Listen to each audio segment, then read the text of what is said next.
CLG has done it. 16-3 over the great almighty SK on Cash. And a scoreline that no one could have predicted, especially not here at my desk, the Xfinity analyst desk, that is, with my esteemed colleagues, Jordan and James. That's the past. Let's move forward. We're going into Overpass, guys. Yeah, like I said before, SK I think is a beast. Mostly speaking anecdotally, first-hand experience. We beat them, Season 4 championships in Brazil, and we took them out in a best of 3, but we lost Overpass. First half was, I think, 12-3 us, and then the Brazilian C came out. I remember, I actually remember, you know what I think might have happened is I tried a knife cold. About half the front of the crowd stood up and flipped me off. I thought I was going down. Stood up. I was like, all right, boys, no more knifing. You might be done on the way out. What round was that on? Hiko's already in the hotel room, 2 bodyguards guarding him. I'm here on stage, vulnerable. There's a sniper deep right. I'm about to go down.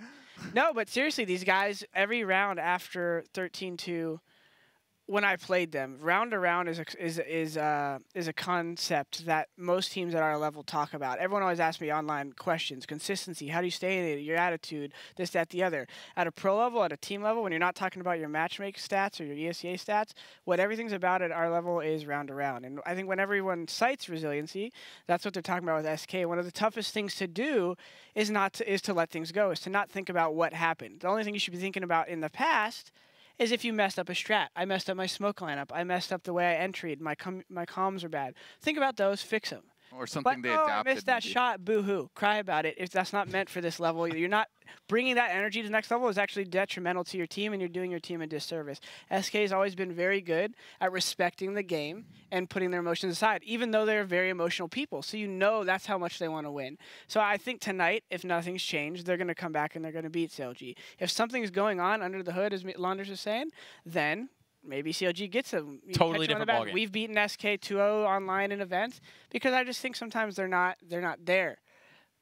They have the ability to do it. That's my opinion. I'm about to walk away again. I would not even dilute the flow of everything you just said. That just seems a little easier for them. So I kind of want to see the hard road back to really see, if they are. Maybe like a fall hanging around the bathroom, getting his op out, getting what they're good at, but I haven't seen if they're meta shifted. So it's going to be interesting to watch this together, guys. Is they used to do the normal thing on T side where they smoke bathroom. What they're always so unique at is normally you smoke bathroom, you kind of push the short back, and then you'll take long, or vice versa. You'll take long, and then you'll clear bathroom. But what they always do is they smoke bathroom, they flash clear long, and then when that happens, they used to have FNX way back in the day walk through the bathroom smoke to locker on the left.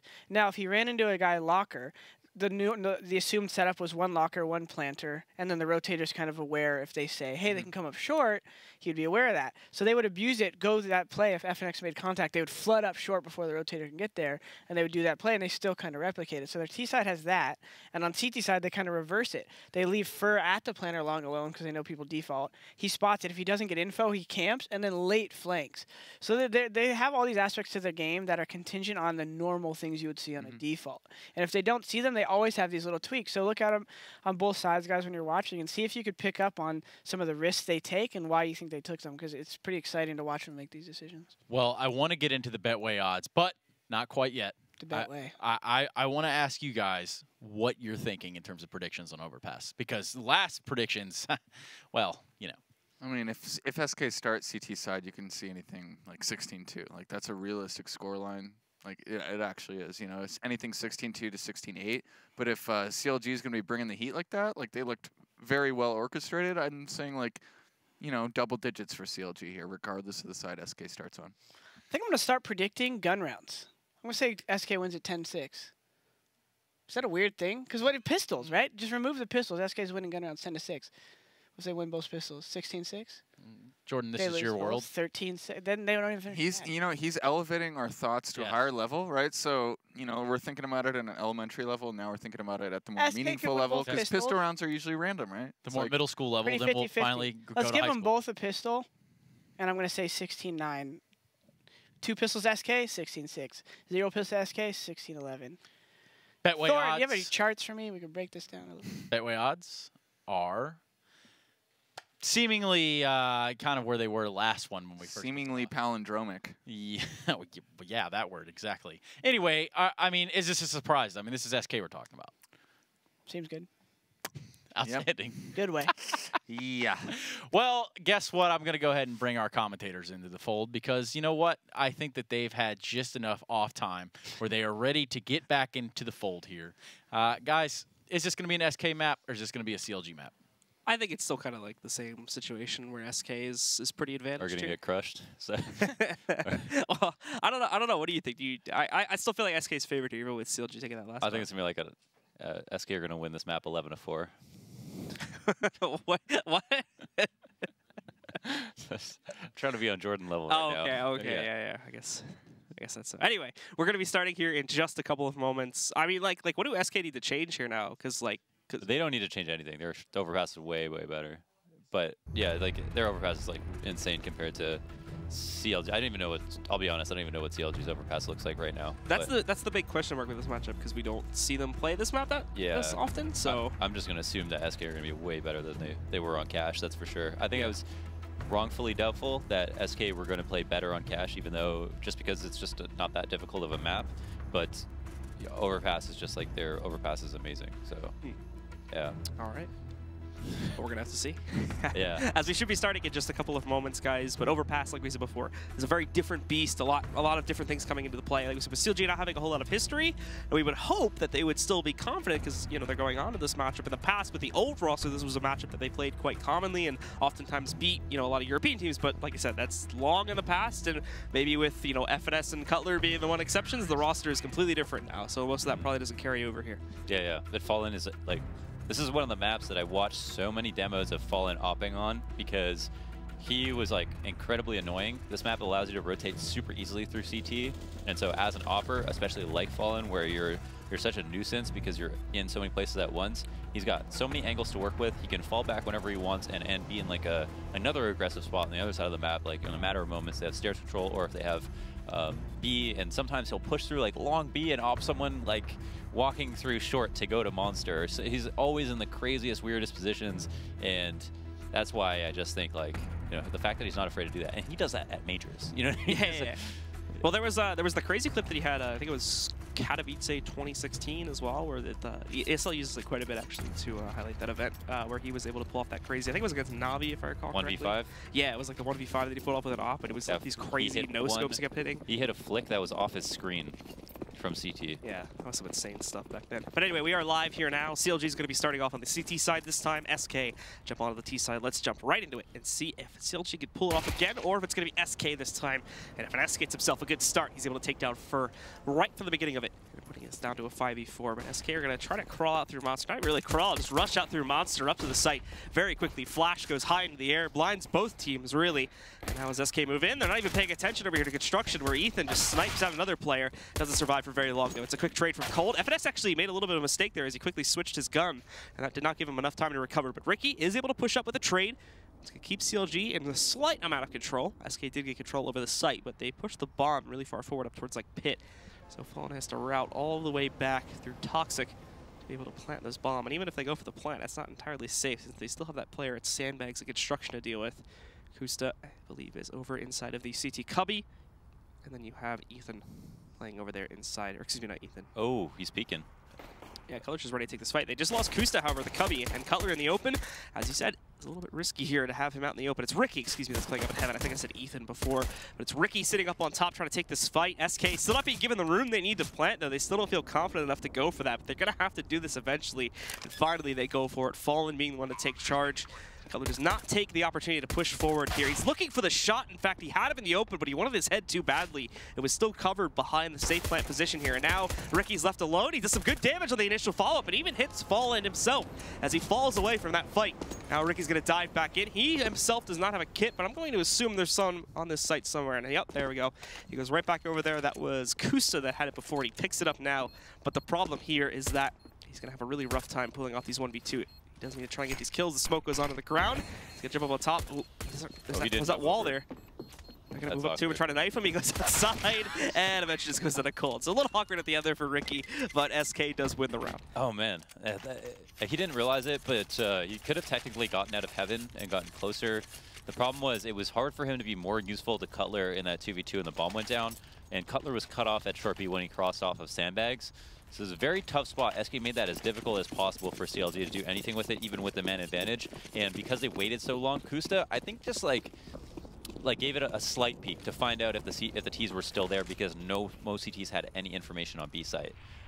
And with all that in mind, it's like CLG kind of did the best thing they thought. They didn't mess up in any sense, but they got completely outpatience by SK, and even on the slightest bit of information, SK were able to like kill Kusta, which was made the round completely different. Because if you have 3 players and 3 different choke points, 2 players on the site, they can all move in together. One person's planning, and there's one guy who has his hands busy. It would have been an easy round, but because they killed Kusta, because they outpatienced him, they're able to put that pistol round on the board. So great patience. Very slow from SK to start the second round. We're already just under halfway through it, and unfortunately, SK hasn't taken much control so far, but obviously still plenty of time to play with here. CLG in the meantime got way more aggressive. They did, via a jump spot earlier, were able to see that water was had 1 player inside of it, but then upon peeking it here, they've spotted no one sitting inside. The problem is that the timing of this is working out so poorly for CLG, and that they're now pretty much rotating most of their players up towards A. But there's also a huge push of players coming out through connector now for SK, leading over into this B site, so they're going to have to be able to directly challenge it. Nice lineup from Ricky. There's a lot more still to be found. Well, if he pushes right now, he could catch Fallen as well without his gun ready to go, but still brings him down to 3 HP. Ethan knows it, so he goes through, finishes off the kill. A nice 1-for-1 trade there. They do fall out of the site. Kusta saving his own teammate as he takes down Phelps with just a little USP, and all of a sudden it is a 4v2. There's only 20 seconds for these Ts to plant the bomb. They boost up behind the CT wall, but they know they're going for the plant, so they do force the issue. At the very least, the teammate bait works out as Cutler's able to take down Taco, and now it's just Cold stuck inside of the pit, but not for very long. Cutler finishes off the job, and CLG upset, taking it 1-1. They're actually rotating out, so it was a great pistol fag from CLG. Ricky getting that clean headshot to kick things off was a big deal. Him staying alive, doing some extra damage to fall in as well, making it that much harder. And yeah, they were planning to use that smoke to funnel SK to A.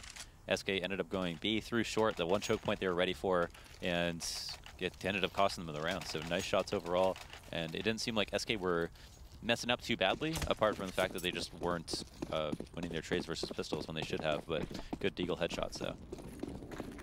Broken by response for round 3. SK 1 scout. Oh, ooh, nice tag. Kusta down to 12 health after that. Wow. So beautifully done. Almost a headshot, it looks like there too. That could have just taken him right out of the air, but he survives, and as we can tell, he's going to fall pretty far back after getting hit by that one. At the very least, spots that there is indeed presence over there towards top mid. But besides that, not a whole lot else is going to be seen as SK do kind of stack up towards Playground. They did this last round too, just a very slow opener from them, as they're going to kind of crawl across the map right now to get control. Won't really be actively hunting anyone down from CLG or trying to make any entries happen. But just slowly moving up and taking that control before they eventually decide where they want to execute toward, which I think on this round is definitely going to be A. Always good to send someone stairs, and especially if they just have an SMG, if there's a stair stack, they stiffen out or they get the kills, but most importantly, they know that their rotations can't come in quickly if no one is actually stairs. So if your teammates are going A, this is very valuable to you on an anti-eco, something to remember. For missing a jump to try to spot long, there are a couple players at A and everyone else is on a rotate. It seems like SK have been given quite a bit of control for an anti-eco, and maybe it's because of the guns, but they're about to explode on A, like full execute style, and they're pretty close. That's when you know this is happening. Oh, Color stuck in the corner, but Phelps, because it was flashed, didn't fully check it. So he gets that first kill. FNS great support too to take down Fur. However, trades start to move back in. Ethan getting killed on the flank, and both the site defenders are dead now too. There's one more flank that's going to come from Ricky on the other side, but Kusta, for whatever reason, whenever he, oh yeah, because he got tagged early by the scout, he's going to end up down at 12 HP still. So that's going to be rough for him to fight with, as he ended up rotating down towards B. He might actually get caught here with the pistol, or excuse me, with his gun not in hand. He ends up going into a fight, not the best strength. So nicely found by Kusta to catch Coldzera there. Has to take a lick of damage despite being down as low as he was. But at the same time, Ricky can't really get this kill into the player bathroom, so it is delaying the retake by quite a bit. He's going to swing in. Taco's ready for that fight though, knocks him out. And for Kusta, unfortunately, this is just going to be too rough. It's planted for the other side of Dice Box. We really can't defuse that safely. He calls it off, runs away, and is going to save the AK. Really don't like that setup from CLG to sit just very passively on A with only 2 people. And I mean, I don't mind falling back there, but especially before you get any kills in a 5v5, allowing Ts to get close to the bomb plant zone, and I've done so much research on this, will just like result in you getting exploded on and losing, because if you have no info, you have such long angles where you have free info with an AK that they had, that they could have spotted with, done some damage, called for rotates, which is a big thing. But once those players get smoked out, rotating in through bank and CT is so difficult that there's too much onus on the players who are alive on A to do all the work for the rest of the team. For being presented with another opportunity to kill a jumping player over there at the half wall. Not going to be able to do it. Taco, nice little jump out, gives him some forward momentum here as he goes in, and well, they catch FNS just right on the open. Great flashes from SK across the board here, and it's a quick cleanup with all 3 players from CLG on that B site going down, and that's pretty much the round right there. There's no way that these last 2 are going to be able to pull off a 2v5, especially with just USPs in hand, so it'll be 3-1 to SK. Ricky has a spot on every map where he uses the Zeus. Blue nods his head.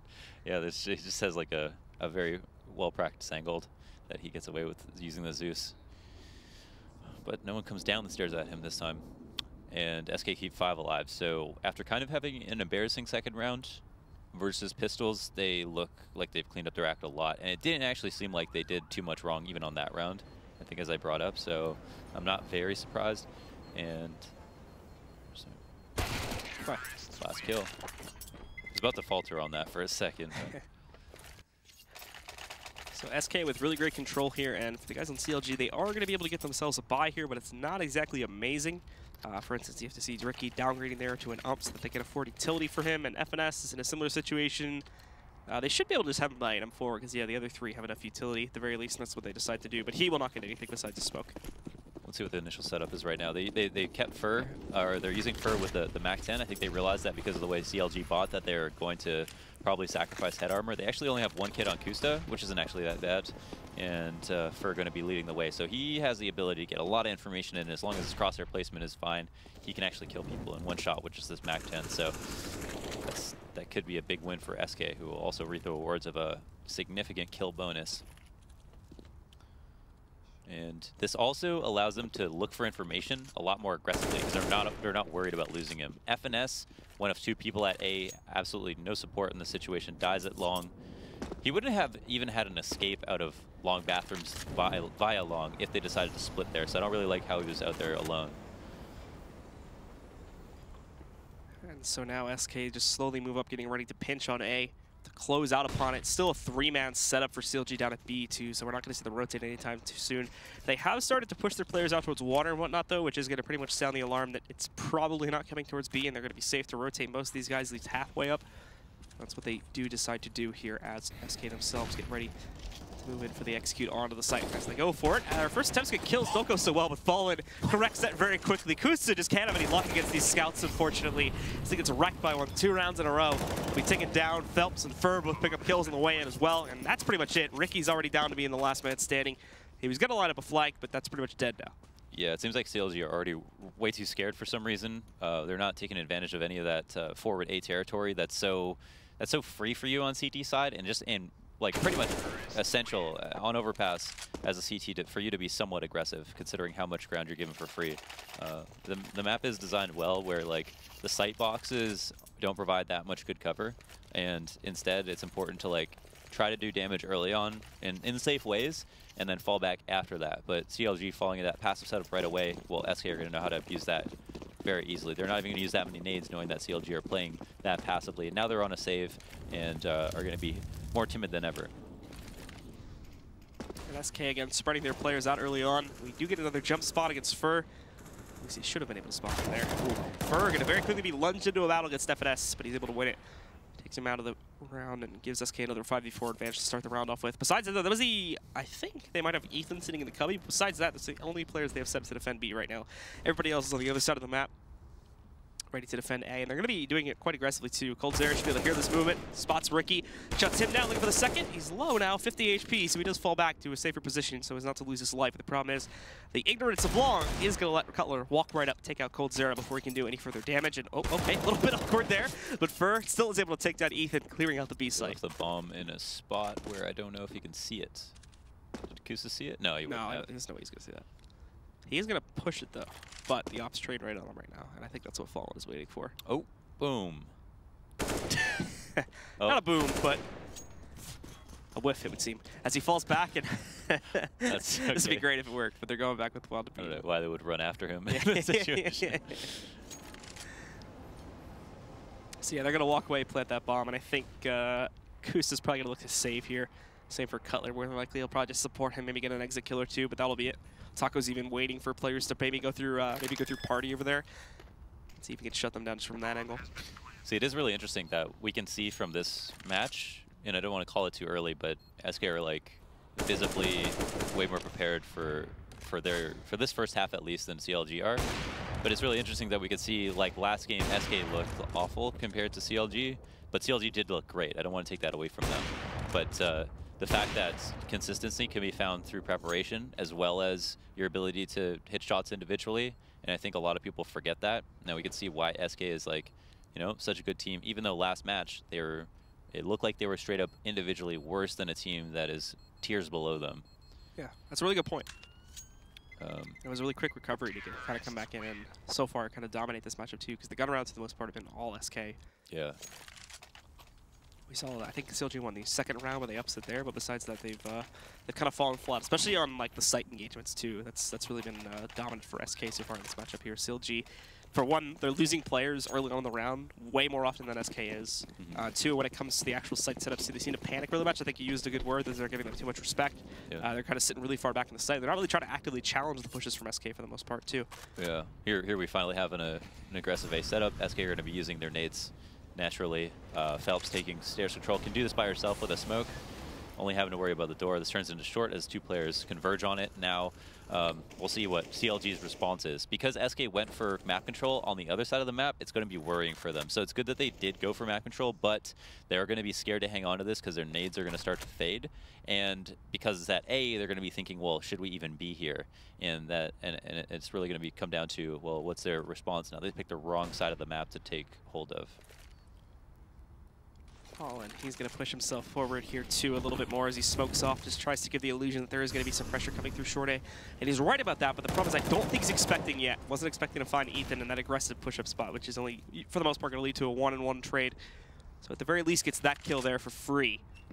That does halt SK a little bit. It's going to force them to have one player watching for a quick rotate down those steps. And actually, Coldzera is going to move and aggressively kind of hunt down Ethan if they can find him. But with that one kill going in their direction, finally, they decide not to stick around here. They fall back and they even smoke off short. Yeah, this is what SK do really well, is they're never afraid. So even if, you know, they just saw that there was a setup there at A, they went and tested it to see if they could get that kill, and to also find out, well, if they did fall back, should we even go B? Finesse is going to be able to catch another kill, and he's looking for a third. There we go. Nice shutdown here, as it looks like CLG finally get a good gun round going. SK not even really given the chance to execute, to be honest. He's going to pick up this AK, throws down the molly. Perfect timing, even burns Coldzera for about 10 damage there. And really, excuse me, he's given no opportunity to clutch this, as his time is going to run out. And he's actually going to be a little bit worrisome of him being taken down post-timer. But thankfully he finds FNS that'll clear out Monster. The round very much will end in CLG's favor, though. The spam coming through is not going to be enough to take him out. He'll survive with the op. Interesting decision there from SK after they did go. It's like they kind of second-guessed themselves coming back up the stairs. They went and got that information.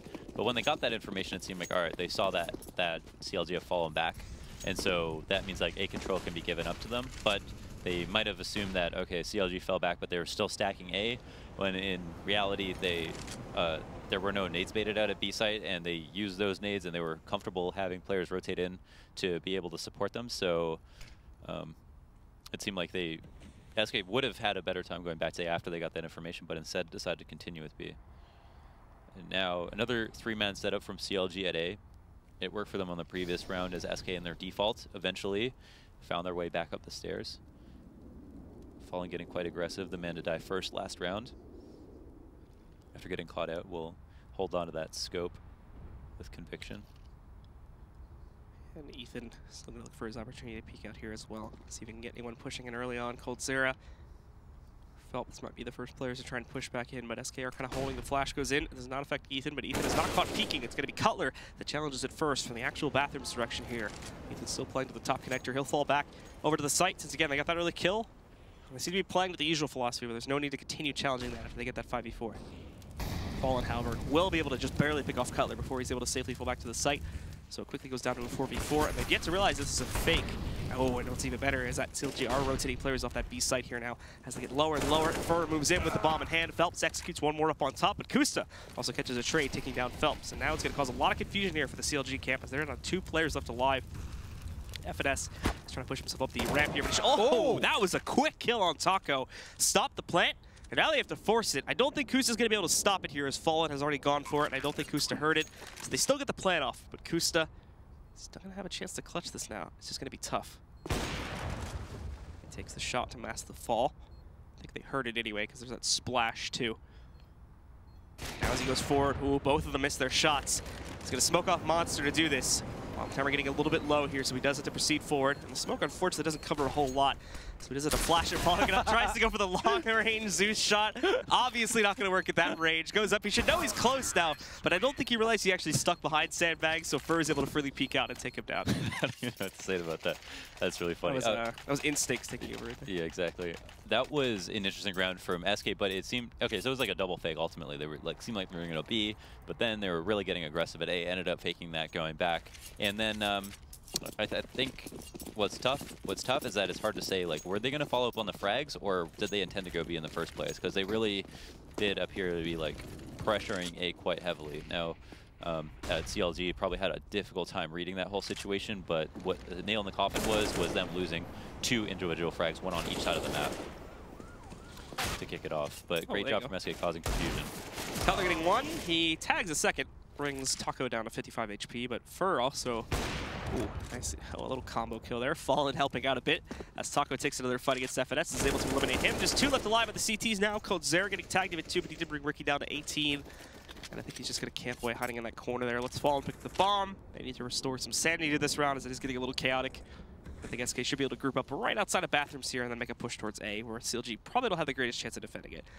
See that escort situation where you have Coldzera in the stairs and you can have Fallen running past the stairs because his teammate is there making sure no one can come up. Like, it's so important. That's why stairs control is actually so important. That's an interesting smoke. It doesn't actually clear the back of the truck. It does allow them to get onto the site though, which is pretty important, but still precarious spot where if there were CTs anywhere close, they could have maybe stopped that plant. I think that won't be the case. I don't even think there'll be an attempt to retake here or clutch this at all from the side of CLG. They both picked up AKs in what was otherwise just a full save round. So they are going to run away with those. Look to save them and let SK go up to 7 here. So CLG have been doing a better job in the last couple of rounds, on their last couple of rifle rounds, to have like forward aggression at A, hold on to it until they at least get the first kill. And I think like either you win that fight or you lose, but at least you give your chance to stop a team from like full executing on A, which is like a death sentence for you if they have too many people alive. So I like what CLG are doing. I hope that they follow up with the same kind of aggression. Maybe they do it this time, however, not with a 3A setup, but something over towards B to change it up.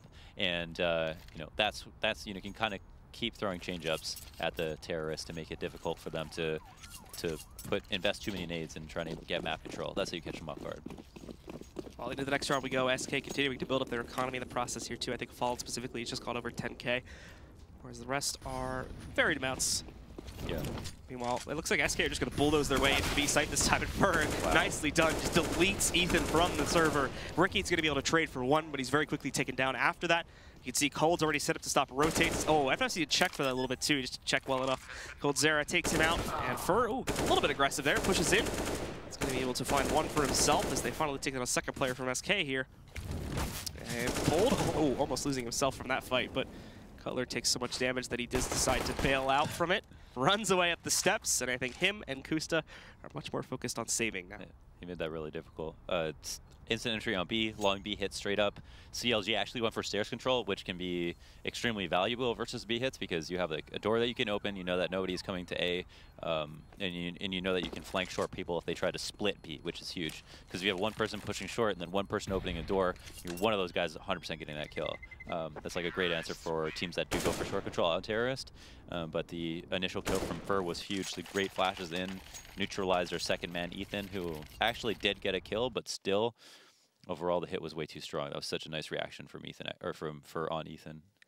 The pause call did come out there, so it looks like we are going to be in the first pause for CLG now, as they take a second to themselves and figure out what is going wrong, as unfortunately, they just have not been able to piece together really any gun rounds, except for maybe one that they picked up earlier.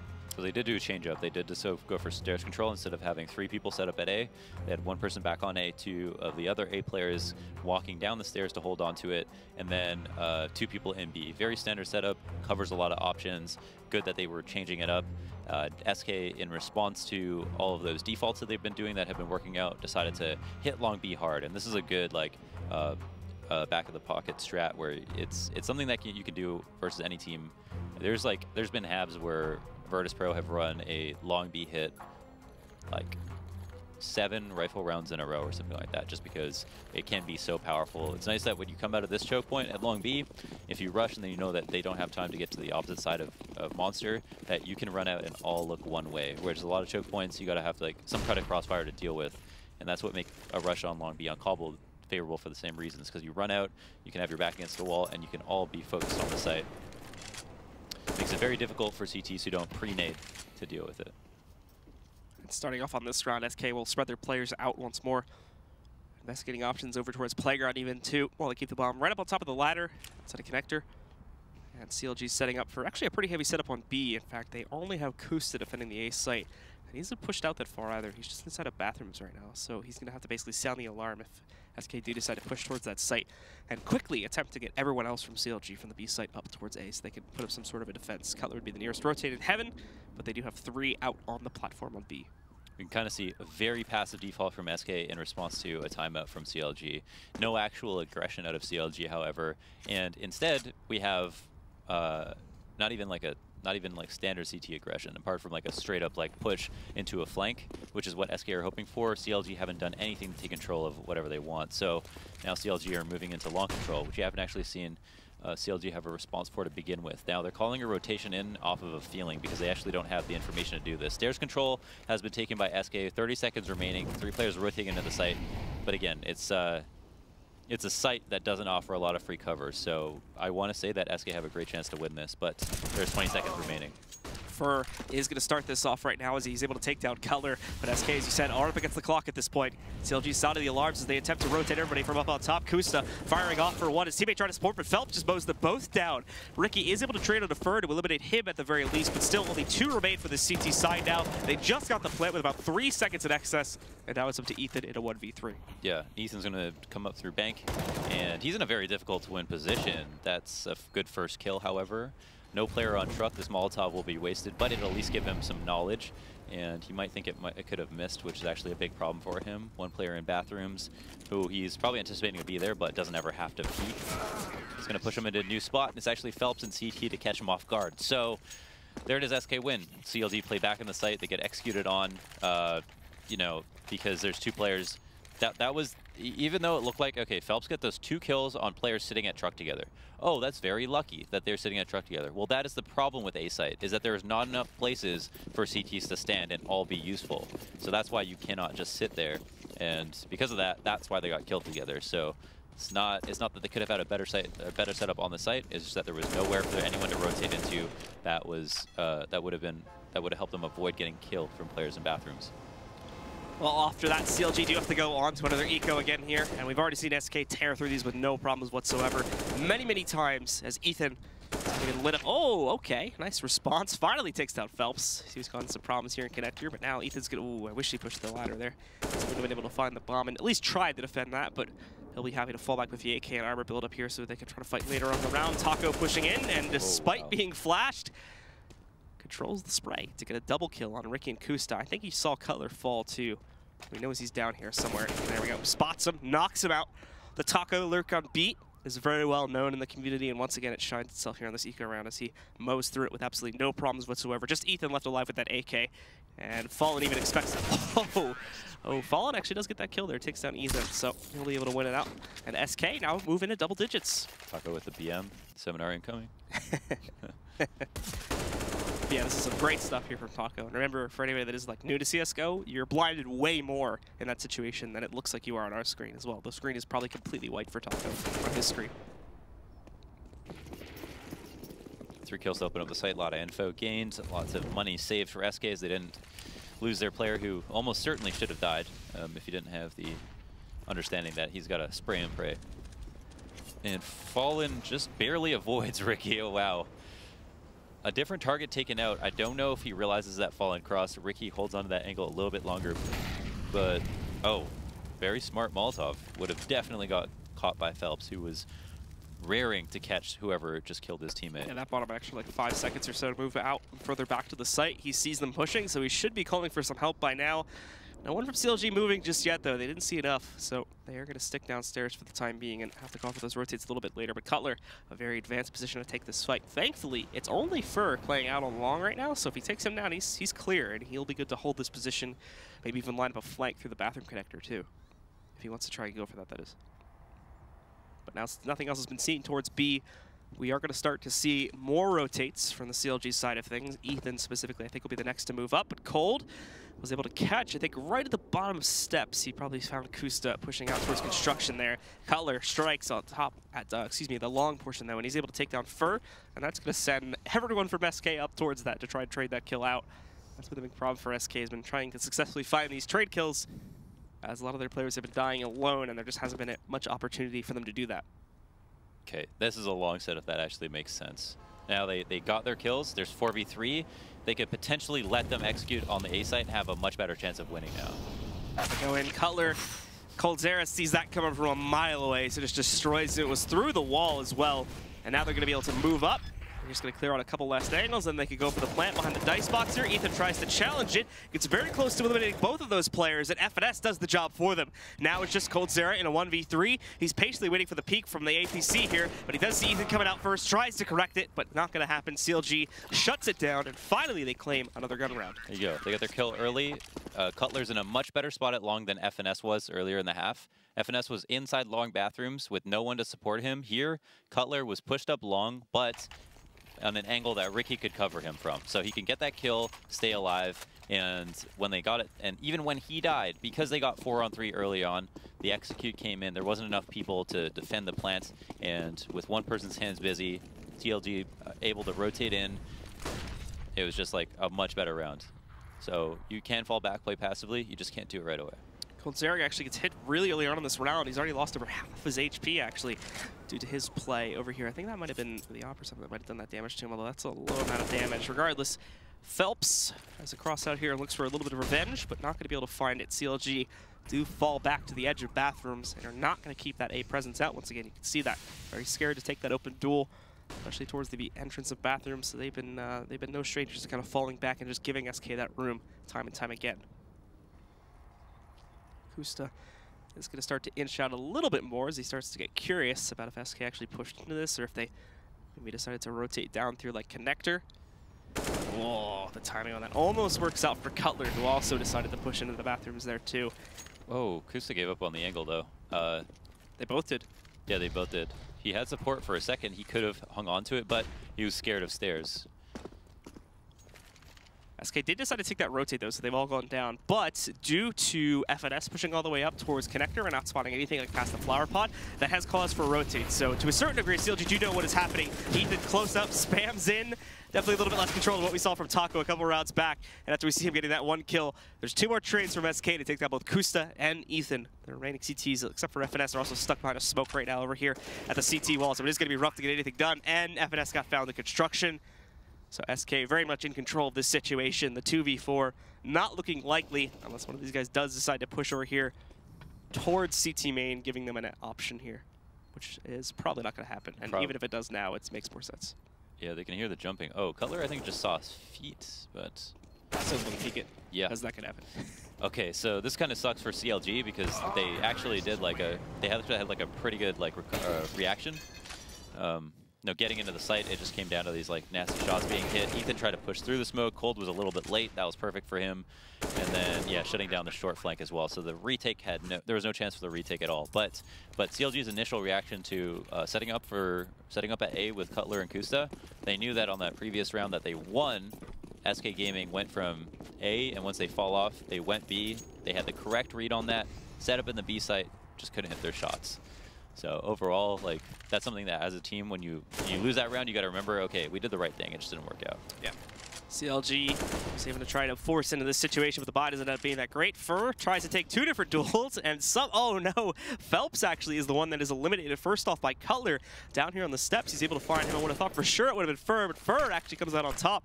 He's able to eliminate Ricky, dispatching of him, bringing this back down to a 4v4. He's kind of alone though, that's the thing, and he hasn't realized it yet, but he's being pinched on by 3 other CTs. Fallen though, takes out FNS, and that opens up the B bomb site, although they do not know it yet. Quickly, CLG players that are trying to rotate back down to compensate for that. But it's going to mean very little as Taco is going for that creep up to the site. Ethan, great peek though, and look, just found the bomb. Took down Cold Zero, which is going to make this a very awkward round for SK now. Whoa, being kind of aggressive here, even with having bomb control and winning the duel. Go for it. Yeah, they've got to go and recover this, so it's kind of interesting to see him fighting in that situation. But 2v3 situation, Fallen top of the ladder, tough spot to get down. This is exactly like a retake on and ladder at Train because they're, he knows their CT's down there, which is how he's treating it, which is really interesting because you don't see that happen very often here. And another player coming down the stairs, however, alternate choke point. Wow, that's one way to do that. Ooh, he misses the shot though, and that'll still. You can see him trying to figure out if he wanted to flash it or not too, or whether he wanted to just go and drive. But unfortunately, the drive push doesn't work out, and now it's only Fur left alive, and he has a smoke in his way too. Tries to jump around the corner, and Kusta sees that coming. So we do see a 4th round on the board, at least for CLG before the half ends. But it is very much in control of SK. It's been a reversal for the last half, so stick with us, guys.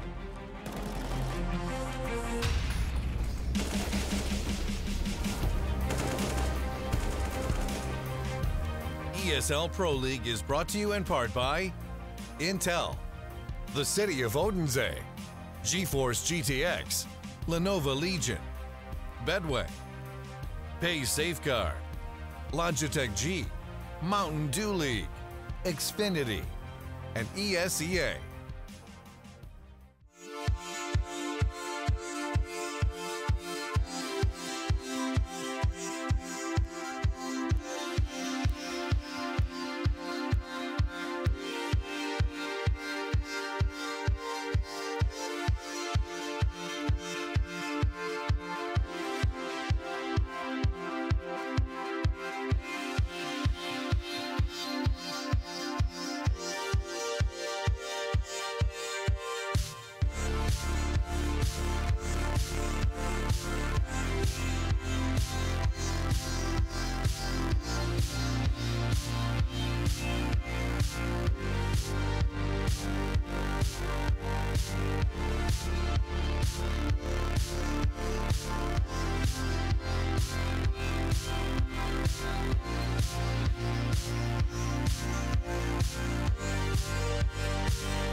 For the final time this evening, ladies and gentlemen, welcome back to the ESL Pro League. We are in the midst of our final match. It's SK versus CLG.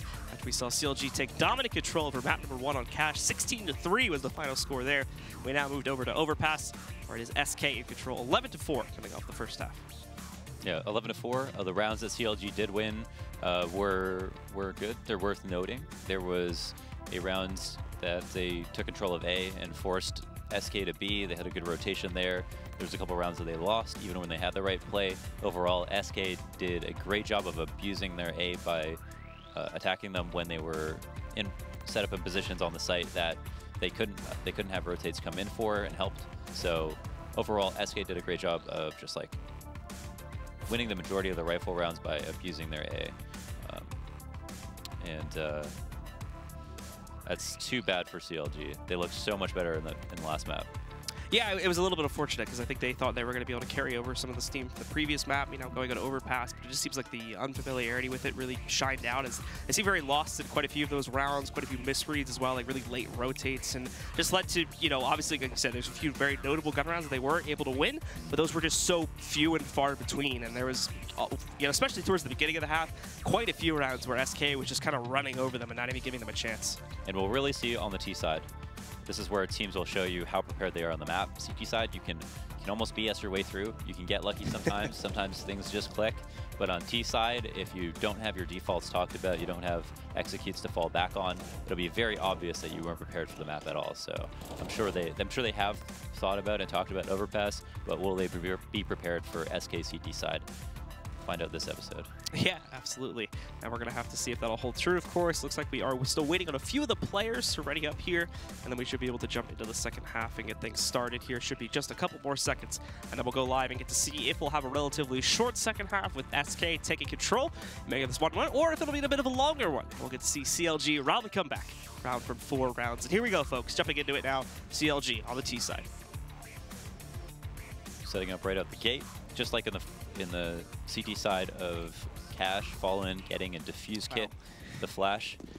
What's that? The 10-to-1 odds at the halftime here for CLG.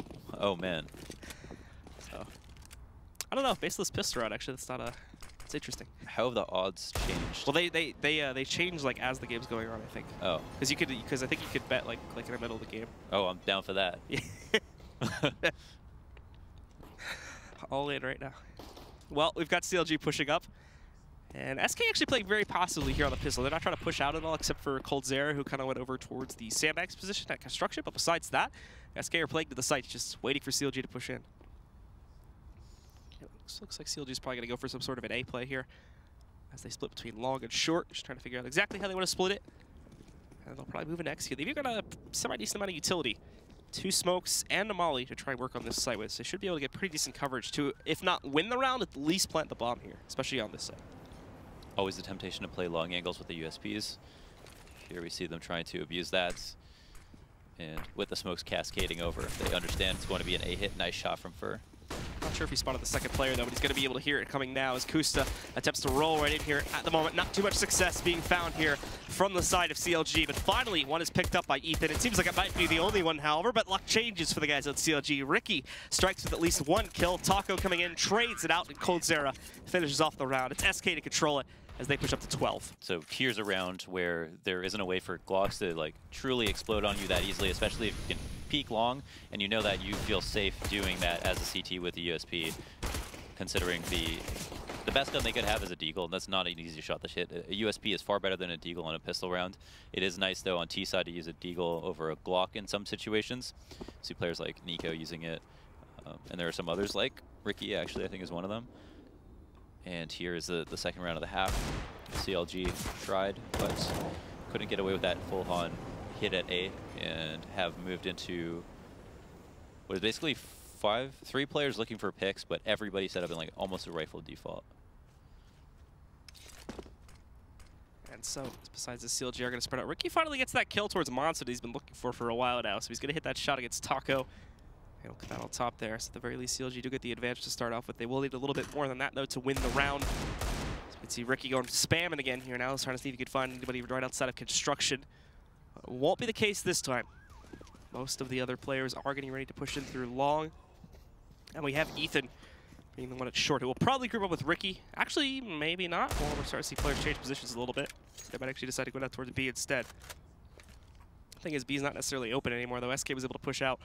So they're going to fight just for water control. And they have no clue where these players are positioned at either. So this is going to be a little bit rough for CLG, considering it's just that one choke point that they all have to try and play for. And SK have 2 players here to defend it. They did catch Phelps looking away, but Coldzera has not been spotted. He gets 1, 2, 3. Can he get the 4th? No. He goes down to FNS, but he does even out the fight again, and that's what's important here, as it gets rid of CLG's advantage from earlier and only gives them 30 seconds left now to correct this issue and get the bomb on the ground. Tough position for both teams. Half health on each player on CLG as they move up to A. Number 2 man Fallen in CT. Not in a great spot to defend here. Might allow the bomb to go down with a player behind the planter. Ricky gets killed, but it's now a 2-on-1 situation with the plant out. The bomb did go down. Fallen going to quickly push up on it. Oh, smoke in the way here too, so Fallen might just force the issue. FNS looking for it. He doesn't think he stuck it actually, so he's letting him doing it. Jumps off at the second he takes damage, however. Even though he does have that kit, he'll go back on top of it now, buying time for his teammates to rotate in. That's just what he needed, as Fur does close out, taking down FNS and securing the second round for SK. Yeah, you can see his mouse shaking there. He got caught off guard with that wide peek out the left side of the bomb box. What you call it, dice box? I like that. Dice box, yeah. I like that. Overall, it seemed like CLG had an opportunity to hit A because SK were playing pretty passively on A in the 4v4. They got 1 kill. That's obviously not good enough. And when they came down to short B, Cold did an excellent job being so annoying and actually way more kills than he should have even gotten close to getting with that M4 all alone under that wall. Not much room to work with is the thing. Like, even though you have great aim, he can't actually play around that too well, and still CLG couldn't kill him. At a certain point, you saw him running and shooting because he realized he has to move, and he's just trying to Hail Mary any kills or any damage that he can do. Well, CLG know the stakes that are stacked against them at this point, so with the plant from the last round, they do decide to force here. It doesn't give them that great of a buy, though. Cutler with the Deagle is obviously not to be underestimated, but Ethan has to go down to a P250, and they get 3 rifles besides that with mixed utility. It's not great. You could see they might have used a few of them already, but 2 smokes, 1 molly, and a couple flashbangs spread across the team currently, so they are really scrapping this buy together in hopes that they can upset this round to keep them in the game. Lining up for a pretty straightforward B hit here too, as they get all their players ready to push primarily through Monster. SK have quite a force set up to defend this at the moment, with Taco and Cold both sitting right next to each other. A third up in heaven. Quick rotates from A set up. Taco is going to get hit with a flash initially, but still impacts the first kill. He's going to need support as there'll be players coming out behind him. There we go. FNS does run him over just a second later. So 2 for 1 so far in the favor of the CTs, but now it goes 2 for 2 with Kusta getting that kill. Coldzera flashed out as well. And with Fallen dead and down here, it leaves only Phelps with Cold to defend this site. Fur did rotate in towards heaven, but as you can tell, he doesn't last very long. Coldzera's there for the trade, looking for more as it evens back out. CLG, the big problem for them is they just don't actually get any control of the site, and eventually SK find the room they need to push back out, get aggressive again, and shut down those last 2 players from CLG. One thing that's worrying about that hit is that CLG ran out long B, didn't see anyone in front of Monster, didn't see anyone headshot, had Ethan run right by headshot and the pillar and go for the plant, assuming that for whatever reason, SK were playing super passively. When he could have had his gun out, played for himself, at least cleared that angle, would have been able to maybe win that fight at the pillar, and then putting the bomb down in that situation a lot safer. Instead, the smokes start to dissipate. CLG are stuck all at long B, taking these long-range fights, which is fine as long as SK give it to them and they win, but not really following the objective of the round, and that's to get the bomb down and play an after plant. So moving into this next round where CLG, at this point, are basically just forcing every single round, as they don't really have much of a choice. They're going to end up on 3 umps, a single scout for Ricky. As they move in, actually Fallen. Oh, great recovery. He had support from Fur, but he just barely saves his own life. Survives that encounter with 7 HP. Fur now goes hunting. He dinked him. He's got 1 more bolt to finish him off. There you go. That's even a headshot too. Phelps gets a bit of a surprise, though, as Ethan comes running up to the site. Fallen, that shot somehow missed. It looked like it was right on the dot, but apparently not. So CLG is going to get away with a little bit of site control. The problem is the bomb is way down at Playground right now for almost getting that kill on FNS. In fact, Fallen is going to be able to trade it. And they're only just now going back to pick up the bomb. Ethan's going to move out to try and hunt Fallen here. And he should be able to kill him pretty easily, as he's not even checking for it. But they kind of had to give up the site because they now have this boost-up position from Cold. Where is the bomb going to go is the question. Will the bomb run back B? Does Ricky feel comfortable doing that, knowing that he has an op and he hasn't cleared anything? Or does he think that SK are holding for the retake? He's going to move in. He won't be able to spot this boost up as they did destabilize it. But SK hasn't seen anything on the site, so they are starting to get a little bit suspicious of it being played down towards B. They should hear that nade, though. Yeah, that's going to send them right back up on top. So we'll go forward with the plan on day 8. It's a good thing they waited as long as they did, as SK did seem to think they had rotated down. Their initial flash is perfect, but there's another one that actually ends up hitting a few of the members on SK too. So as they start to push back up, Ricky tags one. Keep in mind, he only has the scout here, no op. So he's not going to be able to completely take down players, but he can be quite annoying from this position. And SK is looking for a way to try to abuse this as they push back out.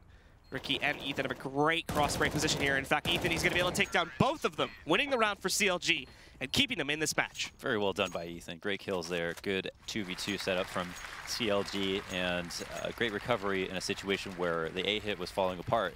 Ethan also is the man to creep up on long and kill Fallen, as Fallen was watching the flank with the op, and Fallen and Fur had such a great setup at long where they were doing so much work, taking very little damage, shut down Kusta in the bathrooms initially in the beginning of the round.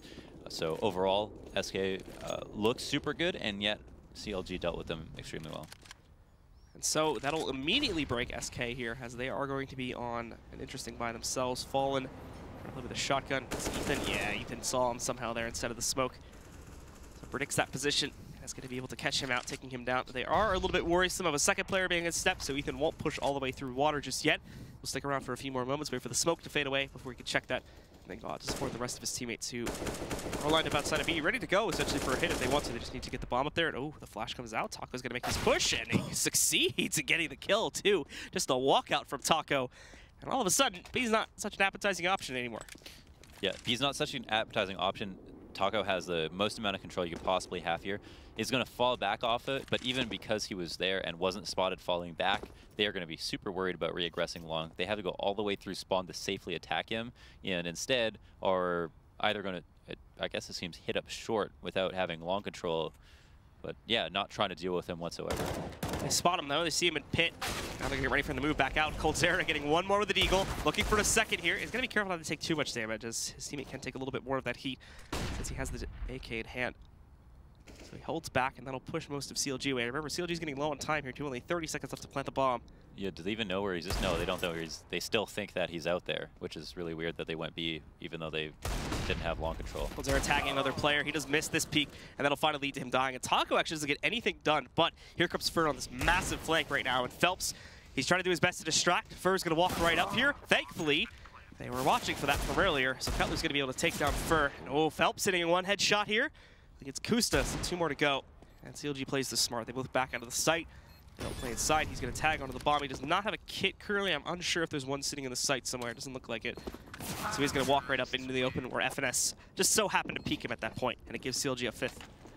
control.6, yeah. Pretty sketchy round. I think that they...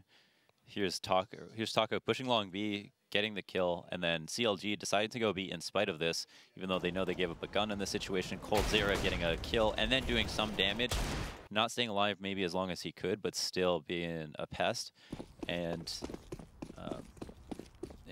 SK probably could have won that round, but a few things went the way of CLG. CLG obviously had better guns.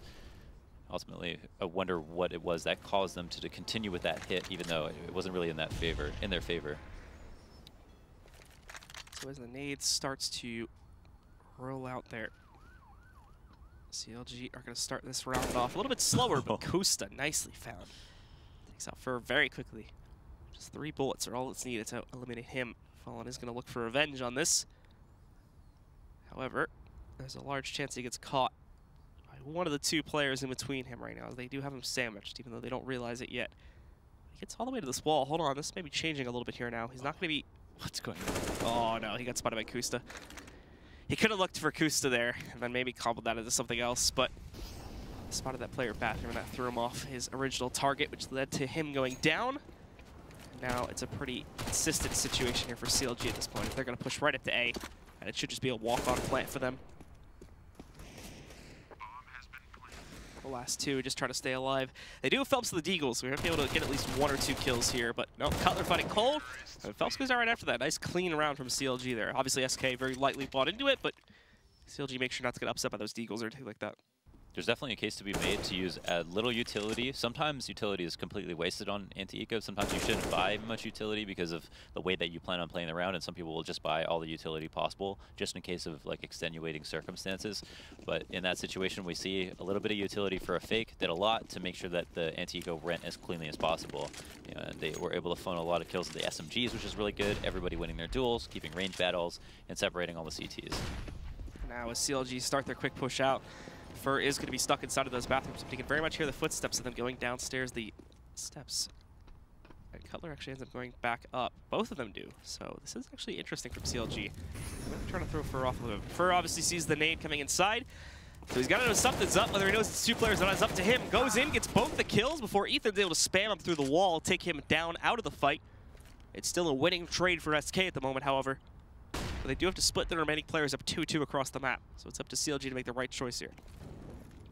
Tough for CLG. They were able to isolate Fer. Fer is actually alone at bathrooms, no support in that setup whatsoever. They kill him, but they go 2 for 1, which is a really tough spot.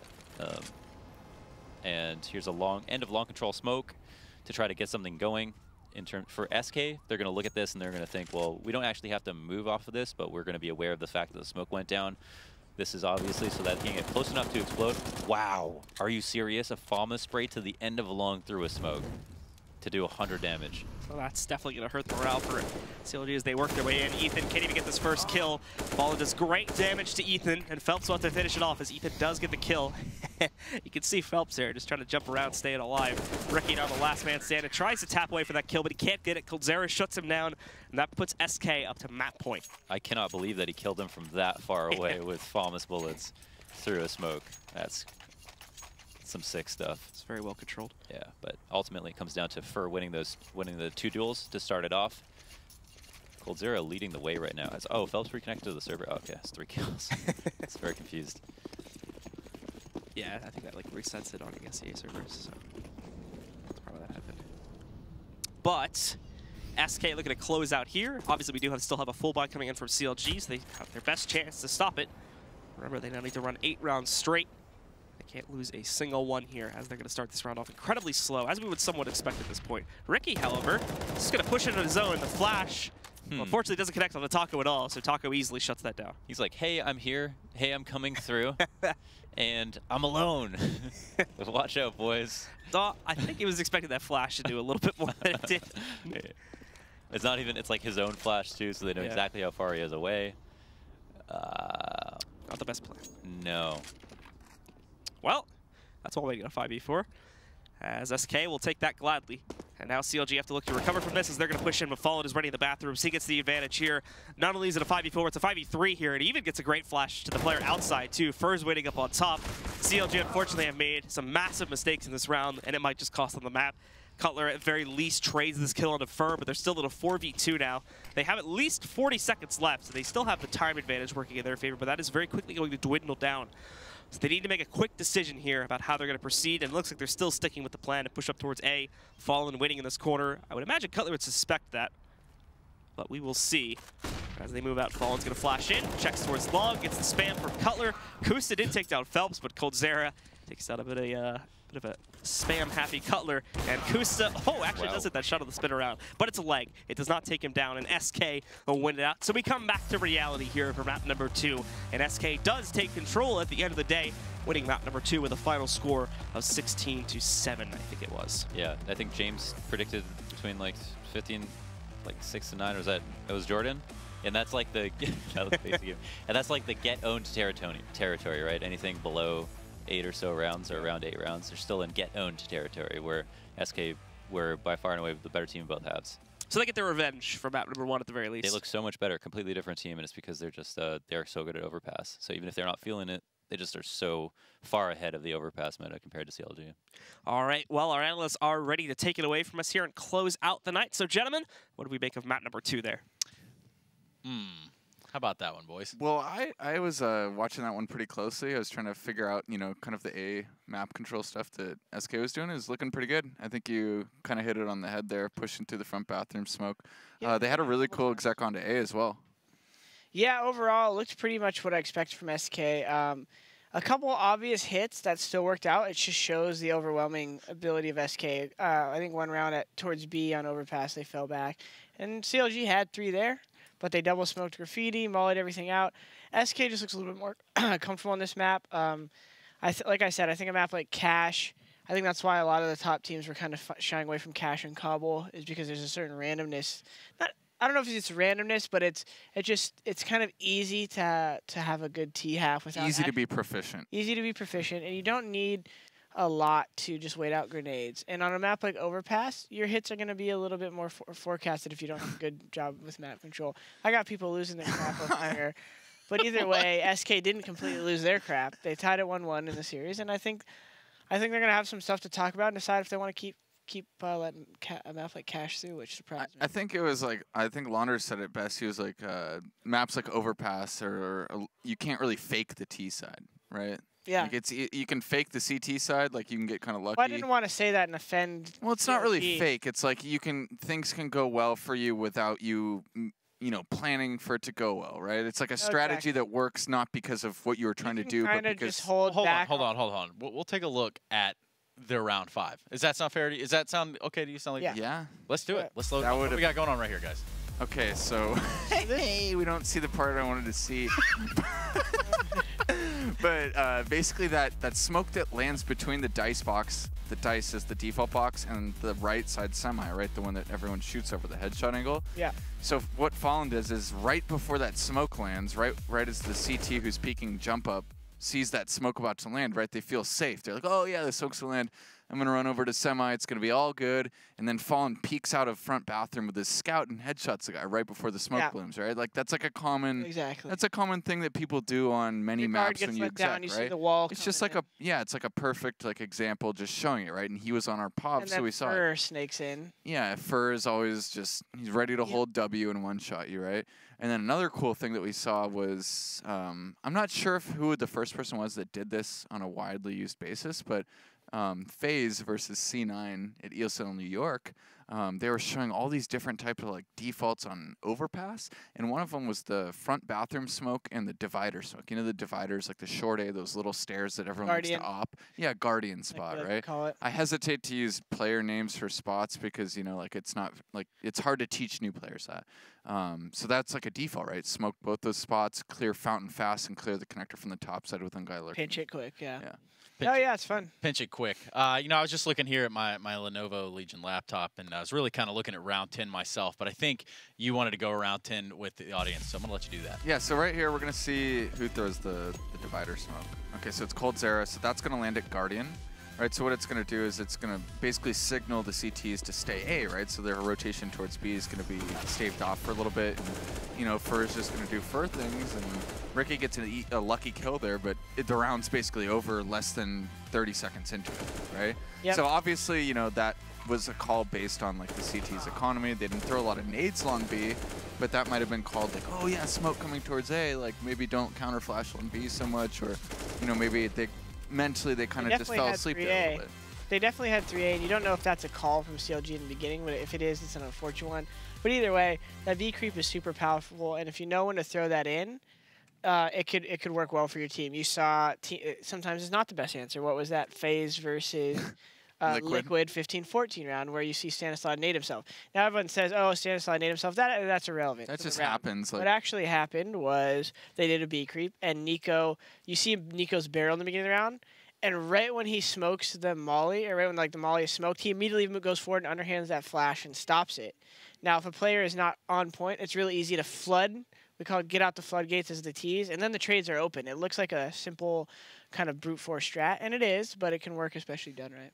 Yeah, and I think that this strat was set up well. Like you said, there's 3 people A because SK was just showing their prowess at working the A default map control, right? So I think CLG was trying to look for those early picks, right? Because that's kind of something you can do on Overpass, which is like an asymmetrical map, right? Like most maps, there's kind of like an equal amount of territory on both sides of the map, whereas there's this huge territory long A on Overpass. And it's like, if the Ts really want to go A, you have to travel this long distance, right? And so we can maybe get some early fights there before they get to a bomb site.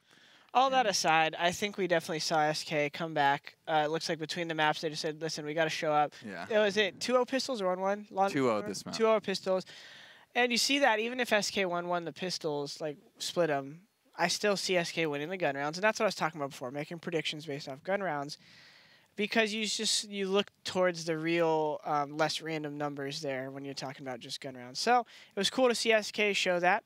Resiliency, as we called it, and close out the night 1-1 and just show that, hey, you know, they're human, they're online, but they haven't completely faltered. I think that shows right there that they're still sticking, and I can imagine falling in the game house. Guys, come on, we're playing Counter-Strike for a living, let's go play. And they went and did it. It's almost like, dare I say it, on the same page with Renegades and their rough start in the train, right?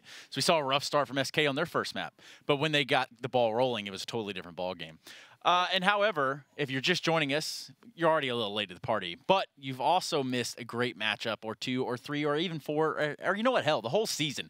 Head over to youtube.com/ESLCS, check out those VODs, learn something, learn how CLG just 16-3 to SK.